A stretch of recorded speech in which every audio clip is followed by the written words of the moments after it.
simplement pour dire que l'amour de Dieu est un amour inconditionnel. Vous savez ce que signifie la parole inconditionnel?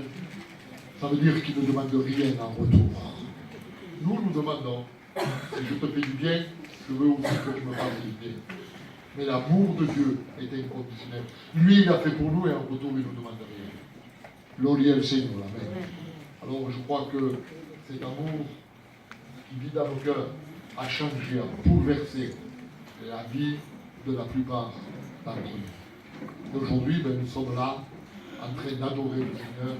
Aujourd'hui, nous sommes là parce que nous voulons le servir en esprit et en vérité. Gloire au Seigneur. Amen. Est-ce que je devant moi ce soir des véritables adorateurs?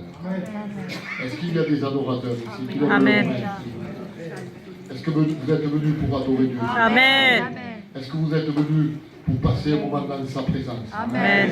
Moi, je suis venu adorer le Seigneur. Je suis venu pour l'adorer en esprit et en vérité. Bien. On attend encore 2 petites minutes. Si bien, ça serait bien.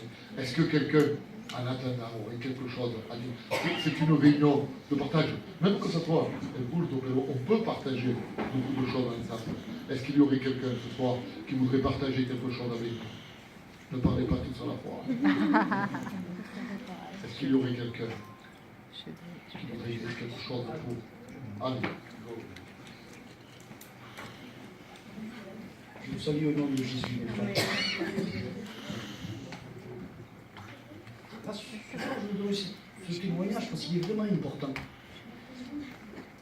À travers ce témoignage, je veux vous faire comprendre que des fois, une sanation, une guérison ne convertit pas malheureusement une personne.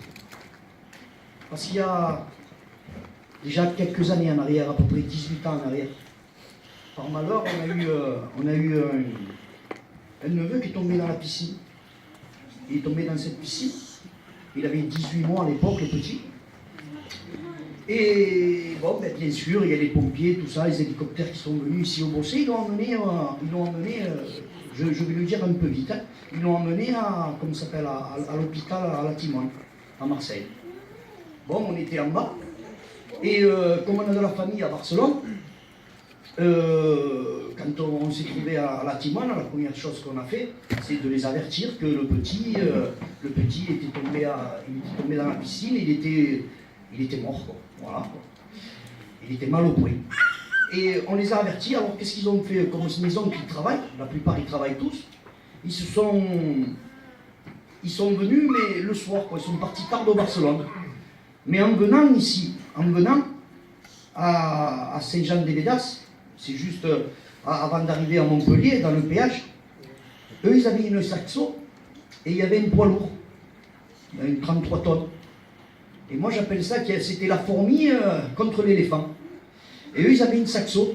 Et dedans il y avait mes 3 oncles, mon frère et une tante à moi. Mais ils sont vraiment costauds. Et quand ils sont arrivés au niveau de ce péage, je ne sais pas pourquoi, je ne sais pas comment, mais le poids lourd s'est vraiment trop approché d'eux et l'aspiration les a aspirés complètement et ils se mettaient sous les roues du poids lourd. Mais quand le poids lourd, l'homme a vu ça, qu'est-ce qu'il a fait? Il a dû donner un coup de volant et comment il s'appelle, la queue du poids lourd est partie en tête à queue et elle a frappé dans une grande pancarde. Et cette pancarde, quand elle a frappé, on va dire qu'elle courait derrière la saxo. Elle courait derrière la saxo. Mais, pour vous dire que le choc il était tellement violent que le gars du poids lourd, il est décédé, ce monsieur. Il est décédé. Et les oncles, ils n'ont rien eu. Ça a été le premier miracle que Dieu avait fait pour nous. Mais nous, bien sûr, on était à la Timone et on reçoit un coup de fil en nous disant que notre oncle, mes oncles, ils avaient eu un accident. Qu'est-ce qu'on a fait, moi, le plus jeune de mes oncles, parce que lui, il était déjà ici avec moi, on est parti de la Timone pour les voir. Quand j'ai vu la voiture, c'était inimaginable. La voiture, c'était plus une voiture, c'était, je sais pas moi, une boîte d'allumettes.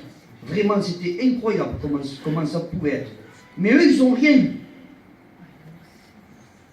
Je vous pose une question. C'est un miracle ou pas ça, mes frères? Amen. Eh bien, on ne s'est pas rendu compte. Je les prends. On va à la Timone pour voir mon petit-neveu. On arrive. On reste 2 jours en bas dans la Timone. Et le petit, il revient à lui. Il revient à lui. On était contents. C'était normal qu'il revienne à lui. Bon, le petit, il tombe. Il respire plus. Il tombe dans l'eau. Mais c'est normal, c'est normal. C'est un deuxième miracle, ça, pour vous? Amen. Mais on ne comprenait toujours pas. On ne comprenait toujours pas. 1 an après, j'étais ici à